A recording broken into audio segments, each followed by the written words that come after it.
kay Maria at kay Jesus. Ito ang misyon na iniaatang ng Diyos sa Kanya. Hindi siya isinuong magmisyon na maging martir para mag-alay ng buhay. Hindi siya isinuong ng misyon katulad kay Juan Bautista para sumigaw sa ilang. Ang misyon ni San Jose, alagaan, itaguyod, at protektahan si Jesus, ang anak ng Diyos, at si Maria, ang babaeng pinili ng Diyos. Sa madaling pagpakinig, para paganda ang daling-daling po, hindi. Kasi, paano mo aalagaan ang Diyos? Paano mo protektahan ang Diyos? Na siya na nasa Kanya na po ang lahat ng pagtatanggol, lahat ng pag-aaruga, lahat ng pagtataguyod, pag-aalaga, nasa Diyos na. Pero si Jose ay binigyan ng misyon na ang kanyang kapapanin, alagaan, itaguyod, protektahan ang mag-inang Maria at Jesus. At mga kapatid, ito po ay tinanggap ni Jose. Sabi sa Ebanghelyo, tuluyan niyang pinakasalan si Maria.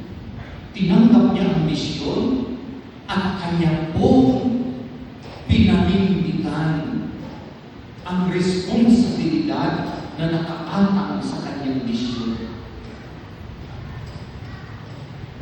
Inalagaan niya ang mahal na ina sa loob ng 9 buwan at kahit po walang makuha na panuluyan para makapagpahinga ang kanyang kagampan na asawa si Maria, inihanap niya ng kuweba kung saan doon dinatan ng panganak. At marahil po, habang nagpapahinga si Maria, dulot ng kapaguran sa panganak, marahil po si Jose ang nagbalot ng lambing, ang unang naghele kay Jesus doon sa kuweba kung saan inako sila ng panganak. At di nagtagal, hindi masyadong lumipas ang panahon na naginig ko ni Jose at sabi din ng anghel kay Jose, Jose, dalhin mo sa Ehipto ang iyong mag-ina sapagkat ibig na ipapatay ni Herodes ang sanggol. At itong si Jose ay dali-dali na dinala ang kanyang mag-ina papunta sa Ehipto upang itakas sa nakaambang na kamatayan. Tunay na si Jose ay nagprotekta sa mga ina. 3 times na po akong nakapunta sa Egypt para po sa pilgrimage. At sa 3 beses na itong pagpunta ko, 3 beses ko rin narinig na nung si Jose, si Maria at si Jesus ay tumakas sa Ehipto, 22 times sila na nagpalipat-lipat ng matitirahan sapagkat kahit sila'y nandoon na sa Ehipto, nagpapasuko pa rin si Herodes ng mga espiya para sila ay matulog. Kaya yung 2 lugar doon sa 22 na tinirhan nila, napuntahan ko po. Isa buong bahay na nasa ibabaw ay simbahan na. Pero po ang yung nung panahon na sila'y namirahan sila sa ilalim ng lupa sa pagtatago para nagpaprotektahan ni Jose ang mag-ina. Ngunit nung namatay si Herodes, sila'y pinauwi na sa Nazaret.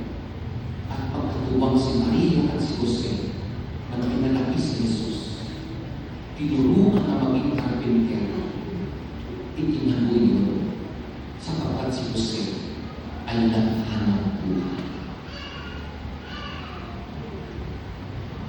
What seemed to be an easy task, it was actually a great mission for Joseph to protect Mary and Jesus.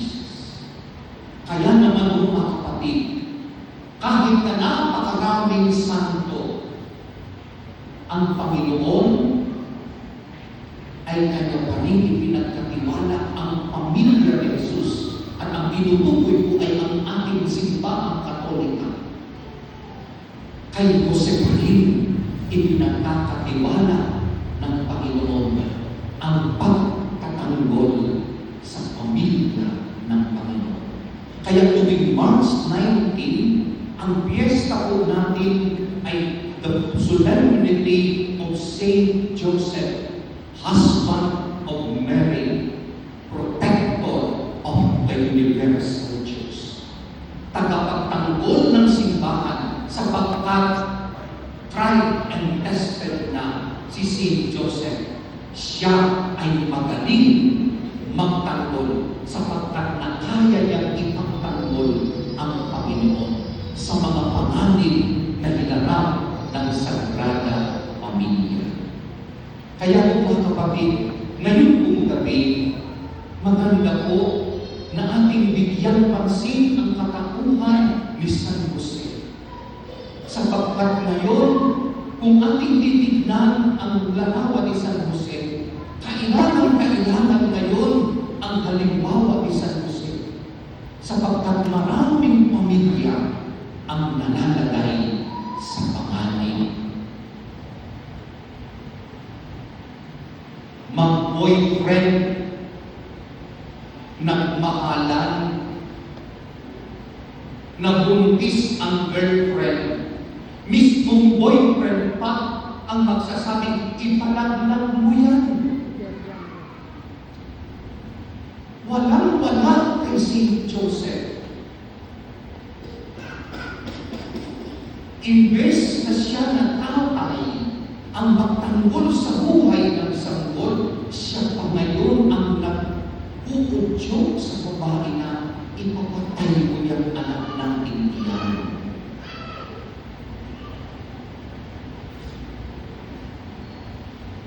Ang dami pong pamilya na nawawasak sapagkat maraming magulang inaabandona ang kanilang pananagutan at responsibilidad na patatawanan ang kanilang misyon na buuhin, gabayan, alagaan at protektahan ang kanilang pamilya.